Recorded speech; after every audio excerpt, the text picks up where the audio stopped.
السلام علیکم ورحمۃ اللہ وبرکاتہ۔ محترم سامعین کرام، زاد مسلم کی درس حدیث میں آج ایک جامع حدیث آپ حضرات کی خدمت میں پیش کرنا مقصود ہے۔ نبی کریم صلی اللہ علیہ وسلم نے ارشاد فرمایا کہ الکیس من دان نفسہ وعمل لما بعد الموت، یعنی تم میں سے سمجھدار اور عقل مند شخص وہ ہے جو اپنی اور اپنے نفس کی حقیقت کو پہچانے اور موت کے بعد آنے والی زندگی کے لیے عمل کرے، یعنی کوشش کرے۔ والعاجز من اتبع نفسہ ہواہا وتمنى علی اللہ، اور اس کے مقابلے میں وہ شخص بیوقوف ہے، ناتواں ہے، جو اپنی نفسانی خواہشات کی اتباع کرتا ہے اور اللہ تعالیٰ سے امیدیں رکھتا ہے۔ تو پیارے ساتھیوں، یہاں پر ایک بات ہمیں سمجھ لینی چاہیے کہ ہم میں سے ہر کوئی اپنے آپ کو بڑا عقل مند اور بڑا سمجھدار سمجھتا ہے، یہاں تک کہ اگر ہمیں کوئی یہ کہہ دیتا ہے کہ تم تو بے وقوف ہو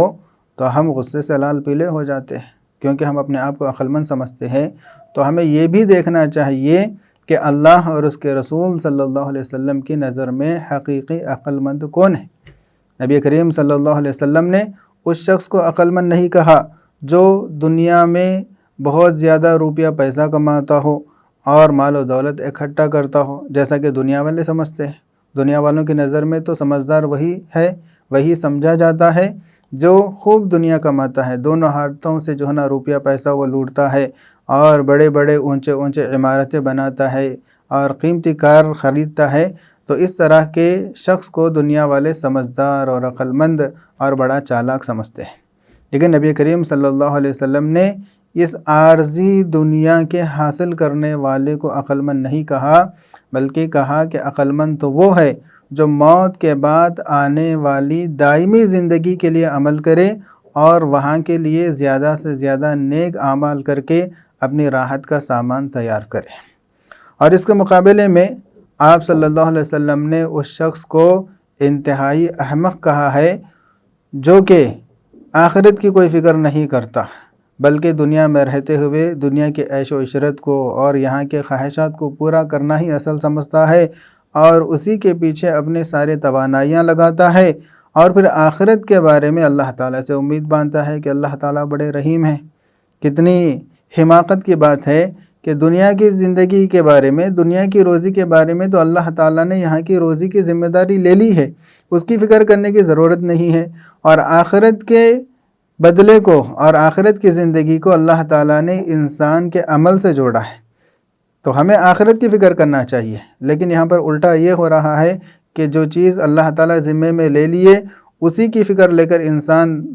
پریشان نظر آتا ہے اور جو ہے نا دوڑ دھوپ کرتے ہوئے نظر آتا ہے، اور جو چیز ہماری کوشش کی ہے اس کے پیچھے وہ کچھ کوشش نہیں کرتا، الٹا اللہ تعالیٰ سے امیدیں باندھتا ہے۔ یعنی میں چاہے جتنی بھی غفلت میں گزاروں، آخرت میں اللہ تعالیٰ کی رحمت سے میں پار ہو جاؤں گا، اس طرح سمجھتا ہے۔ حالانکہ مشہور بات ہے،